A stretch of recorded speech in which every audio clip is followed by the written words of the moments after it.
We got 45 minutes. Martin and myself prepared a few interesting demos.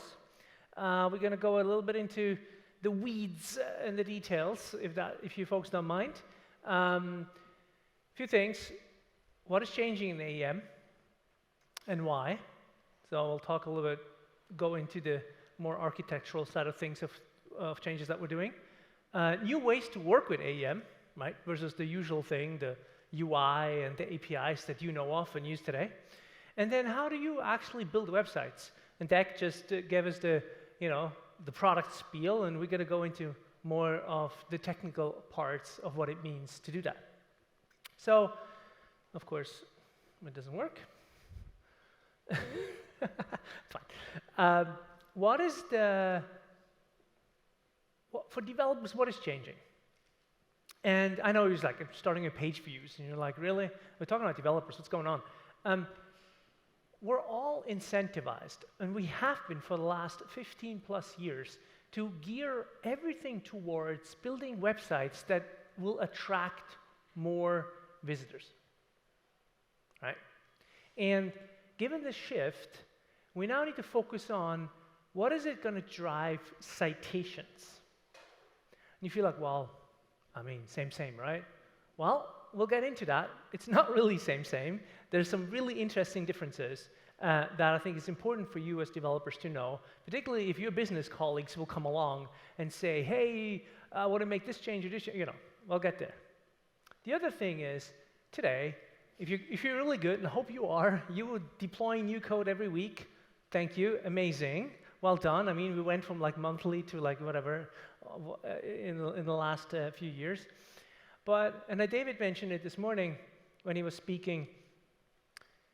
The idea of context engineering, or the ability for you to actually no longer, I would say so, babysit code. Sorry, I didn't mean this in a negative way, but you get a code and you kind of agonize over it. But more like looking at it from another level, like this concept of that Anthropic introduced, and it's not something very specific to Anthropic. You can use this with any other models too. But the idea of describing your software as a skill, and then letting the LLM being the compute for executing your code, or in this case, your skills. And I think it's a fundamental shift. And the application that Shankari showed earlier, where you were giving in instructions of how to switch the layout, right? So you were switching layouts. That is one of our first application that we actually built here within the AEM team that actually doesn't have any code. It's just skill files. So the actual software that we're going to ship to you folks in a few weeks doesn't actually have any code written.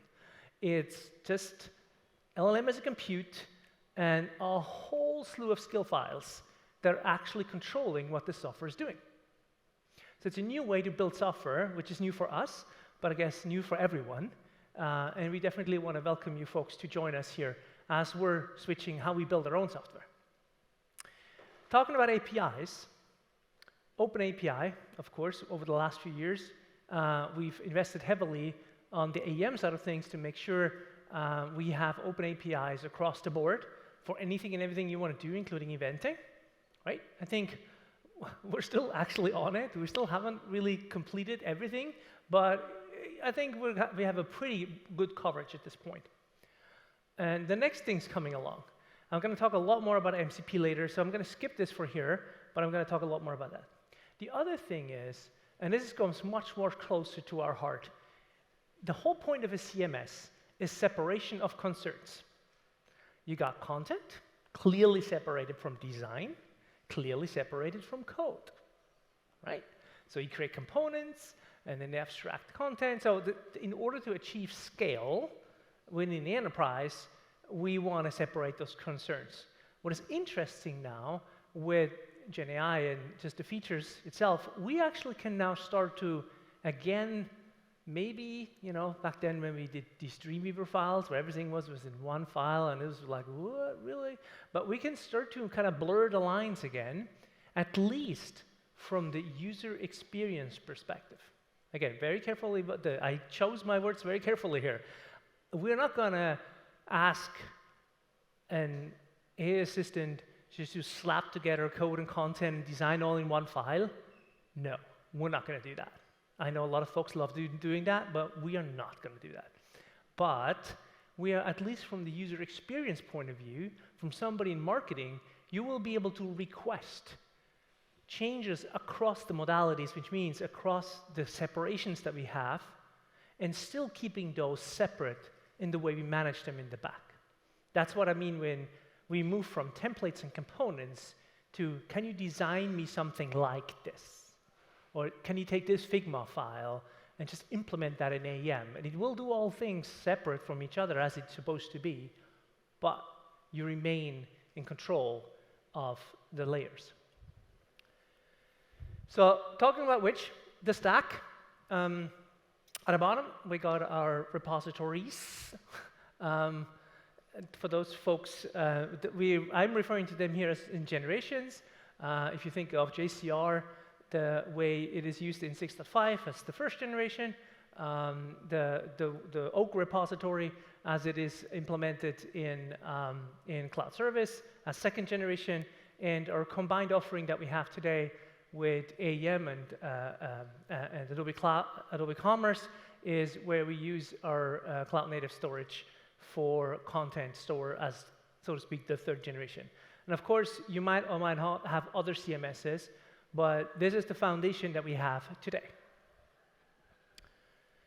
On top of that, what we are introducing actually is now a service that provides access to the underlying repositories and its functionality through MCP, which was mentioned this morning a few times, and also A2A, which is not, I know it's not the same thing. I'm kind of putting it on the same bar here, and people are like, dude, do you even know what you're talking about? So I know it's not the same thing, but when you look at from the way we want to make those tools available, and you see that in a bit, at least they're somehow at least have the same role. And since we refer to them as tool access, or access to the underlying repository, but it's a central service, and you will see that how it works in a bit. On top of that, we are now building those agents. So when Shankari was uploading this PDF with the annotations on it, and then had the Jira bot executing it, that was connecting to the agent layer, which then in turn connects to our MCP layer, and it doesn't matter where the content is stored, either in 6.5 or if you use Adobe Commerce, it was able to make those changes because it understood the instructions to that. I'm actually using also a new term which is called instructional authoring. So if you think of authoring today, it's like you have Visibig authoring, you have forms-based authoring, and now you have instructional authoring. That's like a third method for authoring. So basically, a PDF with annotations is an instruction, or a list of things to do. And these agents also support, like they're independent of the underlying system, so they also support other CMSs if they do support MCP as a source. On top of that, and we talked about a lot more, is the editorial layer, where we're going to introduce a whole new ways of basically interacting with those agents, not just our user interfaces that you're used to today. And then we have the delivery tier, which is Edge Delivery Services, or your front end of choice, of course. All right, so I'll bring Martin on. How are we envisioning you folks will start playing with those agents? So Martin, take it away. Thank you. This doesn't work, but... I don't need it. That's a good thing. So you will be hearing a lot about agents today and in the coming weeks and months. And we want to give you a way to test and try out these agents in a safe and easy way. And that's why we'll give you AEM Playground. So AEM Playground is your personal safe AEM environment that we create in a different IMS org. And why is it safe? Because when you use agents, they cannot access your IMS org and use the data and content that you have there. So you can skip all that legal paperwork that allows you then to use agents on your IMS org. And creating an environment is easy. It takes 3 clicks and 2 minutes, and you can create as many AEM environments that you need. So you can really go wild and test out all these things. And don't worry about these environments. we delete them after 30 days. If you need more, just create more environments. And I want to show you, give you a quick glimpse on how AEM Playground will work. So my starting point is Experience Hub in my IMS org. Let me make sure I'm in the right org. So I'm in my site's internal org. And what you will see when we release the first agent, you will see a product announcement that looks like this. And I need now my 3 clicks. So I click on Create Playground. The second click is I have to accept the terms of use, which basically says you cannot go in production and will delete your environment after 30 days. And the last click is then create my environment. So what it does now behind the scenes, it adds your user to our trial IMS organization, and it will create your personal AEM environment with Frescopa as a demo website. Once it's done, you get a link that you can access the environment, but we also send you an email with all the direct links here. But essentially, what you can do then is you can change an IMS org here, so I switched to my sites trial org, and that's now the safe play for you to play with these agents. And as you can see, you also get this AI widget on top of it with example prompts as a starting point to play with these agents. So if I click here on one of these prompts, it will show me the prompt in the AI assistant, and I already ran this prompt earlier this morning. So if you know Frescopa, it has a section with blog pages, and in that example, I want to create a new blog, and I want to use an existing blog as a starting point. So I ask for search me the blog with the text behind the beans, make a copy, and rename that copy to more about the beans. And what you see here is I get all the information, the published links, and I can even click on this link. It will open up now Universal Editor with the page loaded. So that's obviously the demo effect, but you can imagine what you will see. You will then see that blog page there. But let's now do a live demo of one example of the Experience Production Agent. For that, I go here into the full screen mode. And if I want to create a new form, I could now start simply by saying, create me a new form. And then the Experience Production Agent will start a conversation with me, ask me all the questions until it has everything to create the form. But I can also put everything into one prompt, and I'll do that here for the sake of time. So I have here my power prompt here, which tells to create a form for a coffee subscription with 10 fields, where it should create that form, what template it should use. And here, what you get in the end after a couple of seconds, I have now the links created. So I guess that it will show the login screen again. But you will see the form here, and if you click on Edit, it will open up the form in Universal Editor. So if you want to modify a few smaller things, that can be done there, or you use then the prompts to update the form. So it's that simple. So to summarize here, with the playgrounds, you can create an environment in just 2 minutes with 3 clicks. You can create as many as you need, and then you just play and try out all the agents in that safe environment. And with that, handing it back to Cedric. Thank you. Oh, interesting. Those session timeouts, huh? Okay, so the endpoints that we're going to provide for, sorry. Step back. What you just saw is what we refer to as the in-product use of our agents. AI assistant is the term that we use. What I'm going to focus on now is using those same agents outside of our product UI. Right? So this is when we have the endpoints, and I have them listed here, and they will be made available in a few weeks from now. The endpoints are up, but it will not connect to your instance if you try now, because there's still some feature flags that we have to switch on your end for this to actually connect to your AEM instance. But yeah, it's MCP AEM, AdobeAEMCloud.com on A2A. Adobe AEMcloud.com. So these are the two endpoints which you connect to first, which then in turn connects to your AEM instance or to your AEM instances. Okay. So when we talk about the things that we imagine, and we have internal folks that have started using it already, is there's a whole slew of tools, and they're sort of by alphabetical order, but let me talk to you about this in like more groups of tools. And then let's start with developer tools. Cursor, or any of your favorite IDE that supports MCP. Like as part of your developer workflow, you might want to actually do things in AEM while you're developing or automating things. So this is a way to very simply kind of interacting with your AEM servers while you're developing. That's one end of the spectrum. Next one is design. Like you have folks in Figma doing design in Figma. We're going to see a little demo later of how Carl's going to show us that, how we can interact with artboards that are in Figma and try to do something in AEM together, same thing. So MCP is really this connecting tissue that allows to make integrations so much more seamless because it's just, you know, descriptions of what you want to do, and then it tries to figure it out and get it done.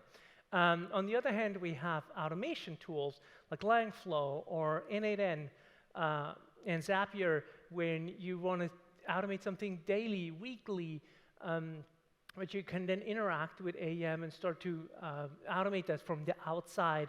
Sorry, I should have mentioned OpenAI Agent Builder too on this, in this category. This category is actually huge, just lots and lots and lots of tools in that category. And we don't want to somehow say you can only use this or this. Again, these are open APIs, and it's about you to start using them. And then we get to all the other end is more the productivity tools when you think of Jira or Workfront, where you are more in the work management side of the area. And then the last one is really your personal productivity tools, like ChatGPT and Claude or other tools. So it really goes from your developer IDE on one end, over design tools, to automation, to personal productivity. Team productivity and personal productivity, really the full gamut of things that we're exposing here. And we believe this is a massive boost in productivity that you folks can get from these capabilities. So hence, we definitely want to make sure that through MCP, we expose as much as possible from the underlying functionality that the CMS has, so you can really leverage that. So that said, let me actually demo this to you folks. See if we can get this done. So this is ChatGPT. And at this point, ChatGPT is not connected to any of the systems. So if I go to apps and connections, at this point still, because that's more like an OpenAI thing, you have to set your ChatGPT into developer mode. That's how you can test MCP connections. Once you've done that, the create button actually shows up. And then you can say, okay, I'm going to add AEM. And you have to add the MCP endpoint, which I showed earlier. And then you hit create. What it will do now, it will connect to, like on the OpenAI server side, it will connect to AEM. And because this is an OAuth connection, it now bounces me to actually our IMS login, which we have here at Adobe. And it asks me to choose an org, which is where the token's going to get used for, that they keep safe while you're communicating with the MCP server on through ChatGPT. Right? So the exact same workflow works with Claude. It's also through OAuth. Other tools might use an authentication token. They don't support OAuth. We support both. We support OAuth and what we refer to as the barrier token, or API keys. We actually support 3 methods that you can use depending on which tool you are. So now that this is connected, we are now telling, or let's say AEM is telling ChatGPT about all things that ChatGPT can now do with AEM. So you see here, it's a whole slew of actions, and depending on which endpoint you're picking, so with different endpoints, depending on which endpoint you're picking, you get different actions. So this is the one that I refer to as direct tool access. This is to copy pages, just basically, it's almost like the open API level access. This is not what we refer to as the agent access. We have agent access, which means if you want to, for example, upload that PDF with all the annotations, that's an endpoint available. We have some of them are separate, some of them are the same. It's also because of permissions, we don't want to mix and match everything. Either way, so I'm actually ready to go now at this point. There's nothing else I need to do. Now, this AEM actually shows up as a source in the menu, right? Which then I select here. So in this case, now anything that I'm going to type here ChatGPT will figure out if this is something that makes sense to send to AEM instead of things. So the first thing I'm going to do, because I have multiple servers, I need to connect to my AEM server, and I'm telling you that. So again, there's different things we're experimenting with, particularly because you're connecting to this middleware. Then this middleware, it again has potentially access to a lot of servers. There's different ways to kind of establish the connection. Every single time it actually makes an API call, like ChatGPT does, or an MCP call, I have to say, it will ask you for confirmation. Now, once you get familiar with that, you can say, OK, don't ask me again, just do it. We are designing these MCP calls to be non-destructive, which means if they are destructive, then it says, for example, a delete, it will actually tell you like it reconfirms that you really want to do this, or it creates a copy of it. So we're trying to make sure that people don't accidentally delete their whole repository by just playing around with commands here.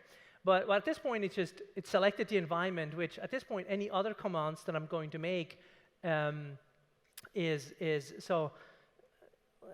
what I'm going to do now is basically I'm going to connect to one of those servers, so the server that I just asked for, and say, please look up this homepage for me.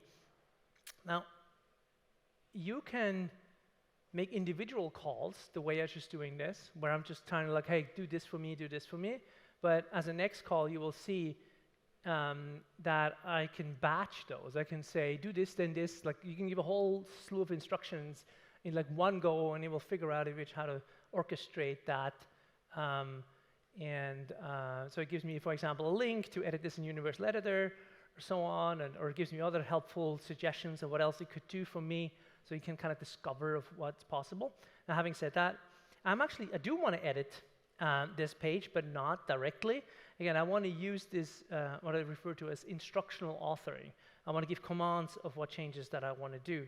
And for that, I have another one, and this is create. Whoops. So this, I'm going to start it and explain you what this thing is doing. OK, here we go. The first thing I'm asking you to do is to create a copy of this particular page.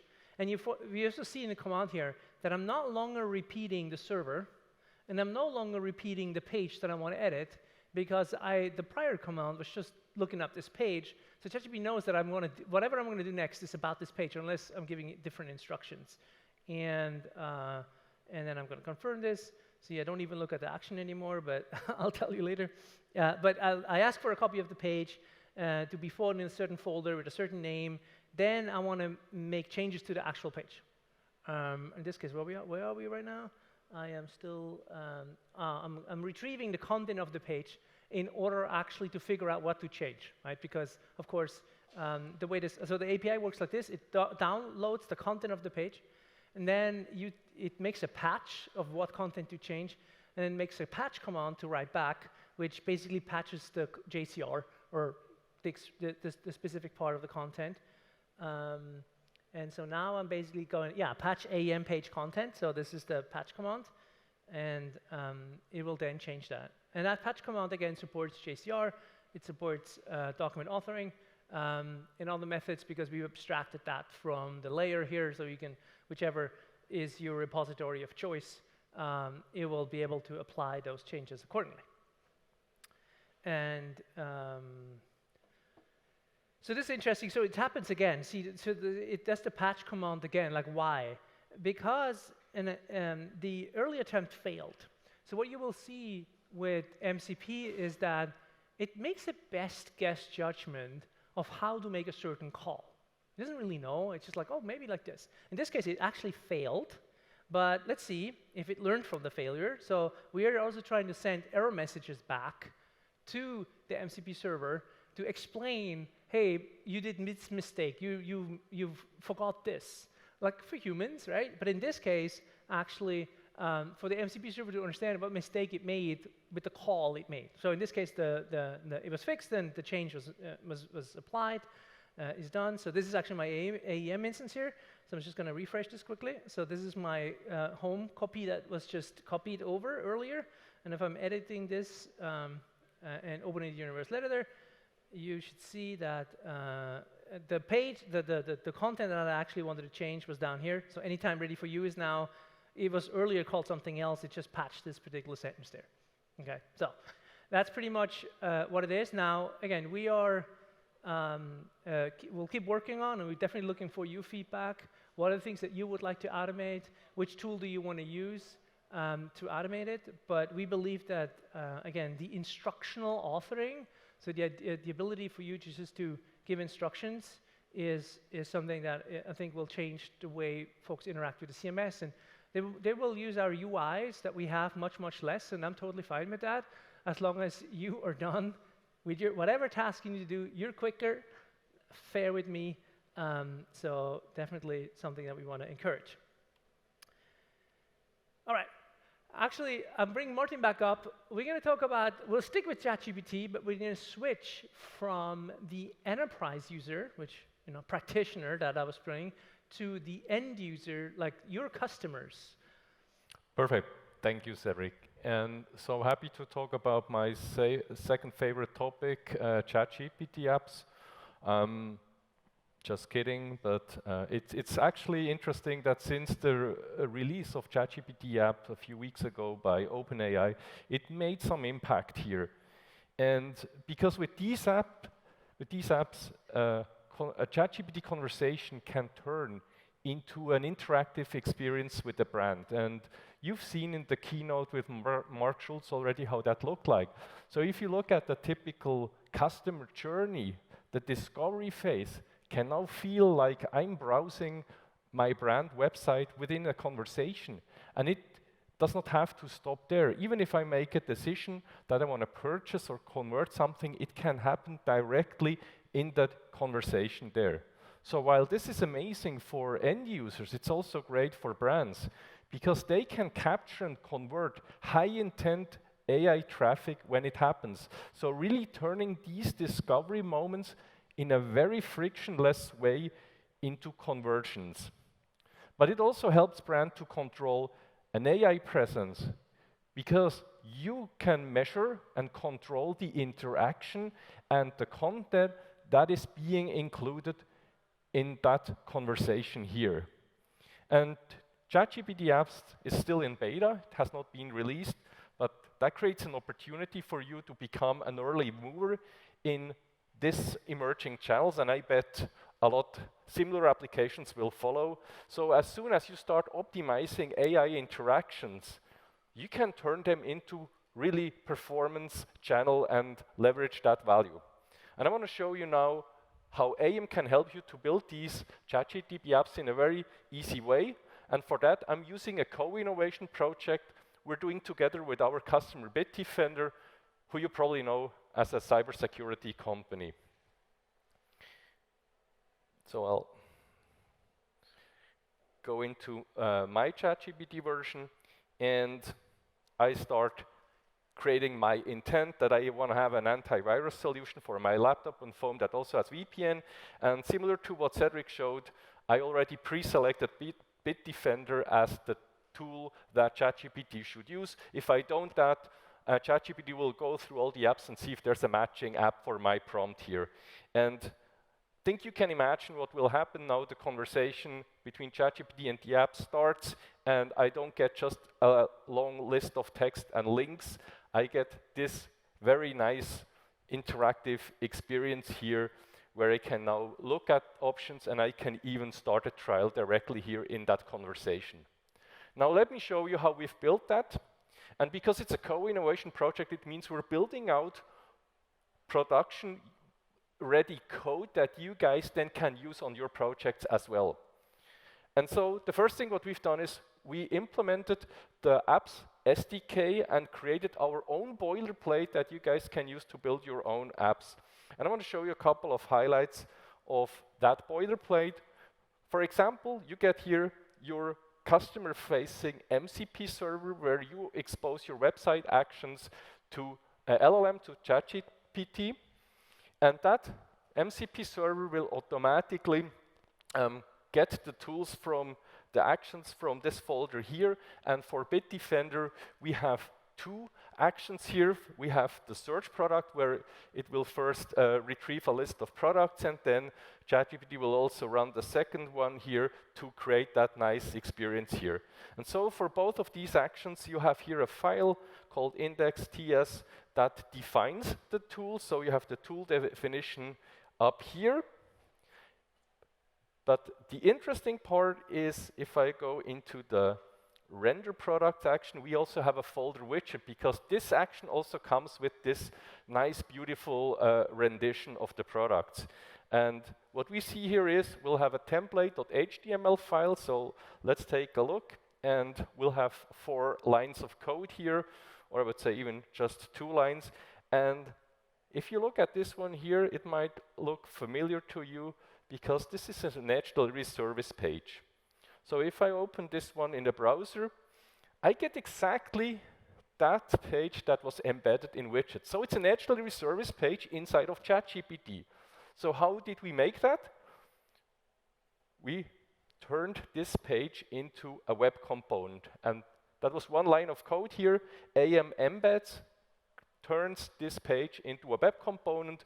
If you go on aem-live and search for embedding content, you really learn about that. So who said Edge Delivery Service is not for omnichannel? It took me 1 line of code to make a super lightweight HTML rendition in a ChatGPT widget.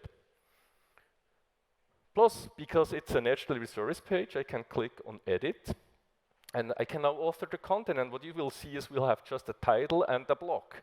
So if I just go here and say Martin was here, simply publish that change here.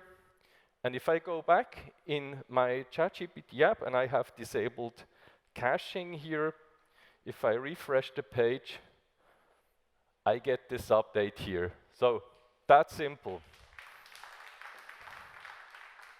Plus, this is an Edge Delivery Service block, and guess what? I can use that across channels as well. So thinking of Bitdefender, they use this experience also on their webpage here, so meaning really reuse of that block across channels as well. So to summarize, it's a low integration effort because you get a boilerplate as a starting point, you have a customer-facing MCP server, and we're working on a tool that will auto-discover existing website actions and populate your MCP server with those. So very low effort here. Then, if you already create a public-facing MCP server, you can use that across all the different external LLMs, internal AI assistants as well. You can reuse the blocks for the widget across channels. And as I said, this is beta at the moment. It's a very manual approval process for all the applications at the moment.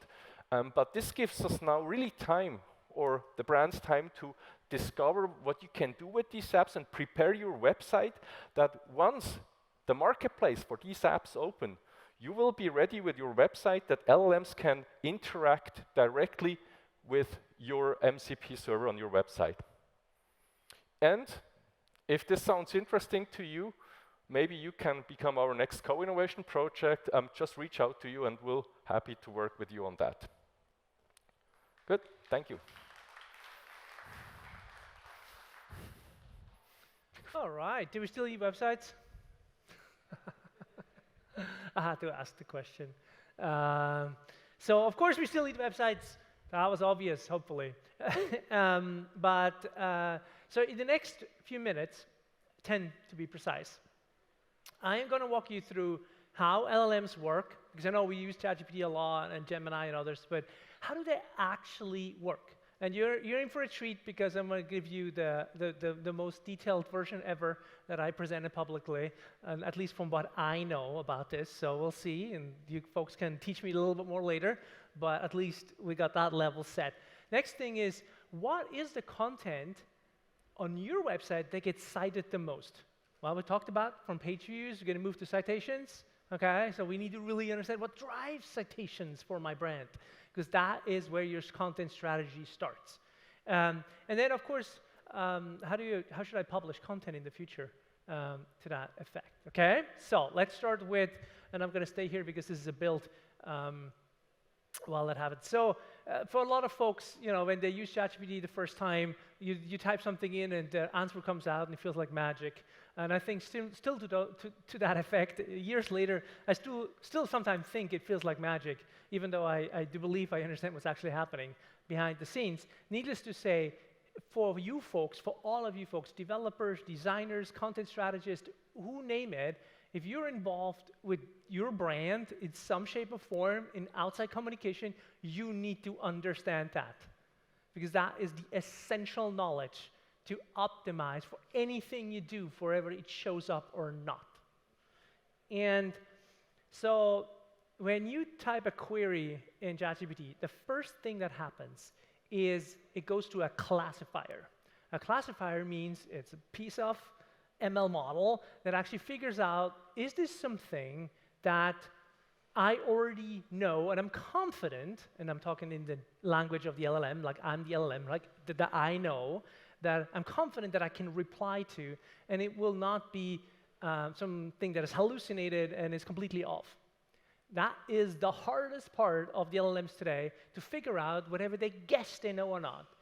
Because this classifier, which is in place as first, will determine that. Now, in case you just ask for something that's super obvious or clearly known, and when you think of the LLM as a compressed world knowledge, like all the world knowledge, highly compressed together into this LLM, right? So there's a lot of loss in that compression. A lot of details are lost. But again, if you ask for something that's so obvious, it will do what we refer to as model response. When ChatGPT came out initially, the very first version, that's the only thing you could do. Right? And you could ask this craziest stuff. He would confidently make up whatever crazy thing you asked for, because it just didn't know any better, and it just made it up. Now again, today, we're a little more fine-tuned. Okay, OpenAI knows, or Google knows, or whatever, all the others do. Right? They all do the same thing. So the classifier determines that, and then it does the next token prediction, which is the way LLMs work technically, and I'm sure everybody knows that by now how this works. Okay? It's like, what is the next probable token for whatever happens before that? If any one of your brand questions, or the questions that are relevant to your brand, are triggering a model response, there's really not much you can do. You can influence this long term, because again, ChatGPT 5 that is currently active, the cutoff date for the knowledge was last year in September, right? So whatever was before last year in September, plus the huge compression, is the reply that you're getting. So if your questions that are important for your brand are model responses, it's super hard to optimize that. There's some techniques, but they're like, you're playing it long. You're playing long game here. Okay, but let's talk about those that, and the threshold, just want to say, the threshold for when a search response is triggered, OpenAI has consistently moved that up in sense of there are more and more and more questions that are search responses. Same thing with Google and AI mode and others, because they know people are walking away from their tools if they hallucinate too much. Right? In order to reduce hallucination, they need to go to what we refer to as grounded responses. So grounded responses are based on search. And the way this works, the first thing it does, it takes your question, doesn't matter how long, it cuts it apart in different sub-questions. We refer to this process as fan-out queries, and it will generate 15 to 20 questions, sub-questions out of that, or sub-queries, if you want to call it this way, because they're going to search engines. This process is pretty deterministic. If you look long enough of what's happening, you kind of see the patterns of how it works. So definitely one thing that everybody who's into optimization of content is that if you look long enough for your brand, you're kind of starting to figure out what are the queries that are happening. And so because that's important, because you want to optimize the search results. So the search results, it works like this. So this is ChatGPT specific. ChatGPT has a meta search built in. It's called Sonic Berry. So Sonic Berry takes your question, creates the fan out queries, sends it to one or multiple search backends. OpenAI doesn't really tell which ones. We know it's Bing, we know it's Google because, people have been doing tests and trying to figure out, like reverse engineer it. There's probably other sources included too, including their own index that they're maintaining. Needless to say, it does those 15 queries, and you can imagine now 15 search results are coming back. Search results are what? URL, title, description, right? SERP, the normal SERP response. That's what's coming back in a JSON format, coming back to the engine. Now, the next thing that's happening, it takes those 15 results and merges them together in a process called RRF. I will butcher that. RRF, look it up. It's a process to basically merge such results together, re-rank them in a way that will help them to determine which one of those contents is interesting enough to go fetch. So it will select those. That is critical process, and that's where the model bias comes in. Because if you're like, why is Reddit so much? Like, why did so much content gets picked from Reddit or from others? And depending on which, again, Reddit is for a lot of consumer stuff. But if you are in a specific vertical, you will have your specific sources that the model thinks are better than others. Like it's all in context of the question and the domain that will then, not your website domain, but the domain of question. That it will select that. And let's say, okay, so we merged everything together with this huge list. We're going to go through and we figure out, okay, these are good sources that are interesting for this topic. Again, this model bias. The model knows which ones are interesting sources from its own knowledge, right? And it will pick a few, typically six, and it will fetch them. So when Dick earlier showed when he was using this tool to test how much percentage they can read. That's exactly what's happening. So this Chrome extension that we've built simulates this fetch call. And because it doesn't execute JavaScript, it doesn't download images, so you really is whatever's in the HTML is there, everything else, sorry, couldn't see it, okay? So it does that, fetches this. There's some interesting twisty little details there. If you are the fastest response, you're the first one in the list. So, which means this whole list comes back. It waits for all there's a timeout, 3 seconds. But when a website is super slow, if your time to first byte is below 3 seconds, above 3 seconds, you're out. Forget it. You will never show up. But if you do show up, if you come back with the time to first byte in below 3 seconds, you're going to be in this JSON file, which has all the responses coming back, and it will then merge them, and then we'll actually read and create the summary. Or, in case it felt like, well, no, this wasn't enough information, it will loop back again and do some more queries. Okay, so this is the whole journey of how this works. So you can see how where can you optimize? You can optimize in understanding how fan-out queries work for your particular brand, for your particular thing that your business you're in. You need to do your SEO work to show up in search. Okay, because if you don't show up in the search ranks, you're not showing up at all. And then you need to deliver your content in the HTML, because otherwise you're out, and fast. So that's pretty much short. Now, before I go into a little bit of a playbook on what I believe is a good way to think about all this, I want to give another wake-up call. And what is the most cited content? And it's been the most fascinating thing. So again, I've been working on LLM Optimizer since May, when we started working on that, and I spent a lot of time on this. And one of the most fascinating things I've learned is exactly what you're going to hear right now. And this is Adobe.com, because that's my own data. I can show it, but every brand has its own thing.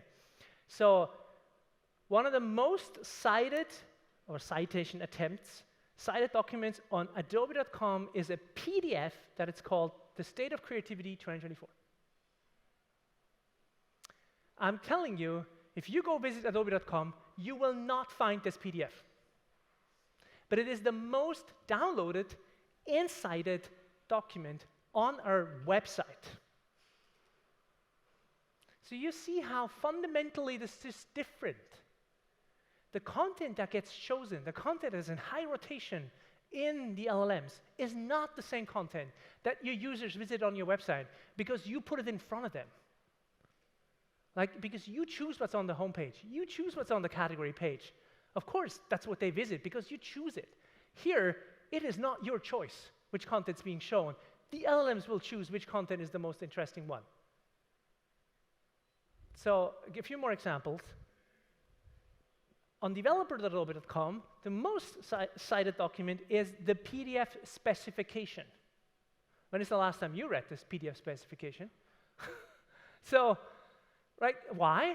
Well, because a lot of people are asking questions around PDFs, and so in order to ground its response, to be truthful as possible, it has to read the bloody spec, right? And then it will respond truthfully. So the other thing is HelpX, on helpx.adobe.com, the what's new Adobe Premiere Pro. I have no idea why, but it's with a wide margin, the most. So why do I know this? Because if you look at the CDN logs, you see those fetches coming in, just count them up. And that's what your numbers there, right? So those numbers don't lie because, I mean, ChatGPT makes this fetch every single freaking time it starts to cite your page, right? So, and now, so I'll just do a downer to stop. It just looks all cool, huh? But 9,000, 4 weeks, these numbers are 4 weeks, by the way, 4 weeks, is a PDF called Adobe Photoshop Help. Makes sense, of course. People have questions around Photoshop. And we would, of course, cite the documentation or use ChatGPT would use the documentation to help the user. But here's the catch. This document is from 2019. What do you think? How helpful is that? Like not. Like at this point, people got recommendations of how to use the product that they're using, which surely doesn't work the same way as it used to do in 2019. Photoshop maybe changed a little bit. I mean, the actions menu is amazing, by the way, the new thing that we've added, but that's definitely not in that documentation. But you see, you discover good things in sense of what content really drives things, and you discover bad things of stuff that is like, oh, shoot, I need to go fix this, right? So here's what I recommend you to do. Number one, for all the AEM customers here and cloud service and managed services, sign up for LLM Optimizer. It's free. Make sure you configure the CDN configuration, like on the onboarding steps. Once you log in with your IMS org, if you have, by the way, if you have multiple IMS orgs, please choose the one that has the AEM license, because if you choose another one, it will not work. The only way we can check whether you get access to LLM Optimizer, if you choose your IMS orgs on the login that actually has the entitlement for AEM. Otherwise, there's no way for us to check, okay? Thank you, because a lot of people try it, and I'm like, oh, God, does it work? I'm like, yes, choose the IMS org that has the entitlement for AEM. Having said that, make sure the CDN configuration is provided as part of your onboarding, because that's when we can start pulling in the CDN information, the log files from your CDN, and starting to populate this list that you see here, which is the Euro performance analysis for agentic traffic. That, like the numbers that I just showed you, I got them straight out of this list. That's it. No magic. And then you can sort of figure out what can I do with this. So then take the top 15 URLs of that list, install the Chrome extension, check whatever the content is actually getting fetched is important. Like, I'll tell you a little story here. Why is this important? Search, you remember the first step is search, right? RFF, ranking. And you see the title, URL, and description. It might sound really interesting to ChatGPT. It's like, this is a great page. I love it. I'm going to fetch this one, and it's going to be the answer for what the user asked for. But guess what? Maybe the actual critical content wasn't there. Like one example at Adobe, we actually never really put pricing of our products into the HTML because the teams wanted to change the product all the time, the pricing at any given time. So it was trying to constantly fetch our pages in order to find the price, because people are asking for the price, but it wouldn't find it. You know where it cited the price from? The Verge. Because The Verge had blog articles where the bloody price is in there. And it took it from there instead of our website. So you see how sometimes this content not visible and not readable is a problem, because then it starts citing other places. It will go find it somewhere else. But again, maybe it's not correct. Right? So that's where you have to. So again, do this, check on your pages. Ashutosh will tell us a little later about how this content recovery works. Then go back to the top 15 and figure out what is the content that really drives your citations. Create more, keep it fresh, update those content, whatever content it is. Update it, keep it fresh, grow from there. I know a lot of folks, when they evaluate an LLM optimization tool, like LLM Optimizer, the first thing they think about, oh, what questions should we ask the LLM to figure out how we look up for? You should do this too. I get it. That's a good thing to do. It's a synthetic data set you want to build. You want to understand how your brand looks forward over time. But it's really not that actionable. This is all nice. It's lots of data, lots of nice charts, and we have them all in our tool. That here is the actionable data where you actually can do something, we can grow. Again, if it's bad, get rid of it, update it. And then, you know what? These are the pages that get most traffic from the LLM too. Like actual users clicking through. Put the call to actions there. Get people to work. Make them do whatever they want them to do, or you want them to do. Okay? All right, so last slide. I don't know where I'm like 5 minutes over. Future websites. So if you put all this kind of like together, and again, this is how I'm thinking about right now, and you probably ask me in 6 months again, and probably say something else, but you know, because it's really hard to kind of make up your mind. So the way I look at this is we have the consumer. The consumer accesses both the knowledge, information intent through LLMs, and then search grounding, right, that part, which you need to create a lot of content for to be in the use cases that customers ask for, to rank in the things that, so I call them topic pages. So you're going to create a lot of content that needs to be rich and needs to be detailed, and do not use an LLM to generate this content. And I'll talk about this a little bit later in our sneak, actually, for those who are around. Stay around for the sneaks. I'm going to show you something really, really cool. Because the difference between using an LLM to generate that content or you creating it with like lots of interesting insights is a huge difference when it comes to citations. That aside, topic pages. Persuasive content is basically what you have today. Your website is persuasive content. Your marketing team puts the heart and soul into creating content that convinces people to buy, sign up, or whatever. You already got a lot of that. Demand content is your landing pages. This one, specifically calling this out, just make sure the LLMs don't see those. You're going to create a huge mess. Just put a robots text on it or whatever, block it off. Your landing pages, your demand stuff, your email landing pages or whatever, like don't mix them up, because you're going to dilute things. Your result set, the RFF result set will have all the stuff in there that's not really that relevant. So just don't mix it. Okay?